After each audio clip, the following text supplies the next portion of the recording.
어두운 숲을 비추는 빛처럼 하나님의 일하심은 인간의 죄악 속에서 더욱 선명해집니다. 형제들의 시기로 요셉이 절망의 구덩이에 던져진 그 순간에도 하나님은 침묵하지 않으셨습니다. 죄가 지배하는 듯한 세상의 한복판에서 주님은 오히려 섭리라는 새로운 길을 내십니다. 오늘 말씀을 통해 우리 삶의 어둠을 뚫고 찾아오시는 하나님의 신비로운 인도를 묵상합니다. 우리는 저마다 기울어진 마음의 방향을 가지고 살아갑니다. 타인과의 비교, 인정받고 싶은 욕구, 항상 부정적인 생각, 그리고 모든 상황을 통제하려는 마음은 의식하지 않아도 자연스레 흘러가는 우리 영혼의 가파른 경사면과 같습니다. 이 연약함이 시작되는 지점에서 우리는 비로소 자신의 한계를 겸허히 마주하게 됩니다. 우리는 흔히 죄를 나쁜 행위라고만 생각합니다. 하지만 성경이 말하는 죄, 하마르티아는 하나님을 향해야 할 존재가 자기 자신에게로 굽어버린 어긋난 방향성을 의미합니다. 관역을 잃고 빗나가 화살처럼 본질을 벗어나는 것이 죄이며 그 죄가 우리 인생의 어둠을 어둡고 하며 비극으로 몰아갑니다. 야곱이 요셉에게 입힌 채색 옷은 사랑의 표현이었으나 형제들에게는 차별의 낙인이 되어 깊은 상처를 남겼습니다. 이처럼 왜곡된 사랑과 편애는 관계를 깨뜨리고 삶을 고통의 어둠 속으로 몰아넣습니다. 야곱은 엄마 없는 요셉을 엄마 없는 다른 형제들보다 조금 더 신경 쓴 것이라고 이야기할 것입니다. 형제들은 아버지의 이런 행동을 차별로 여겼고 자신들의 분노는 정당하다고 여겼을 것입니다.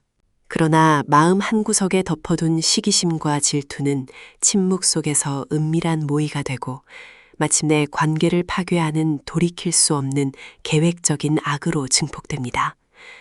죄는 혼자 머물지 않습니다. 이 기울어진 마음이 관계와 만날 때 확장되는 것을 보십시오. 죄는 혼자 머물지 않습니다. 관계 속에서 자라고 증폭되어 결국 관계 자체를 파괴합니다. 악을 막지 않는 침묵은 결코 중립이 아닙니다. 르우벤의 선한 의도조차 자리를 피했을 땐 아무런 힘을 쓰지 못했습니다. 책임 없는 회피와 침묵은 결국 악을 방조하는 결과가 될 뿐입니다. 이제 우리는 방관을 멈추고 행동하는 믿음을 통해 온전한 회복과 사랑의 길로 나아가기를 간절히 소망합니다. 인간은 때때로 최악의 상황만 면하는 타협을 스스로의 선함이라 착각하곤 합니다. 형제를 죽이는 대신 은 20에 팔아넘긴 유다의 선택처럼 우리 역시 적당한 선에서 멈추어서는 한계를 보입니다. 그러나 이러한 불완전한 타협은 결코 하나님 앞에서 온전한 의로움이 될 수 없습니다. 유다는 살인은 막았지만 그것은 죄를 멈춘 것이 아니라 또 다른 방식으로 죄의 방식을 바꾼 것뿐입니다. 차가운 저울 위에 놓인 은 20세겔. 그것이 인간이 매긴 한 생명의 초라한 가치였습니다. 사람들은 그를 값싸게 팔아넘겼지만 하나님은 가장 낮은 곳에 버려진 그를 결코 외면하지 않으셨습니다.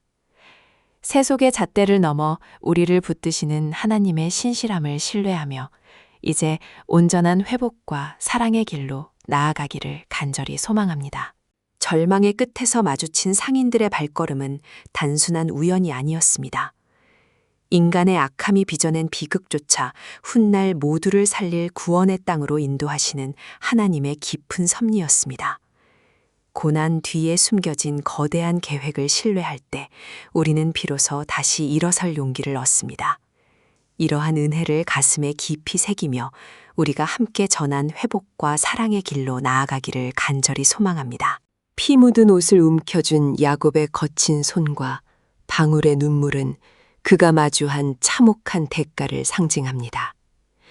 젊은 날의 속임수는 자식들의 거짓이라는 부메랑이 되어 돌아왔고 그는 평생 잊지 못할 잔인한 슬픔의 심연에 직면합니다.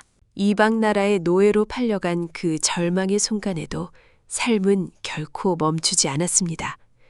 그것은 끝을 알리는 마침표가 아니라 하나님의 위대한 구원을 향해 활짝 열리는 새로운 문이었습니다.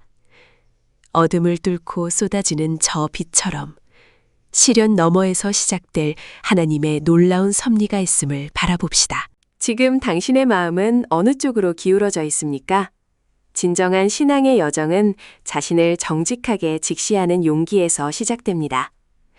우리 안에 깊이 뿌리 박힌 죄의 본성을 깨닫고 하나님 없이는 한순간도 안전할 수 없는 위험한 존재임을 겸손히 고백해야 합니다. 이러한 철저한 자기 성찰과 회개는 우리를 하나님의 풍성한 은혜로 이끌어주며 큰 구원의 역사로 인도하는 축복의 통로가 될 것입니다.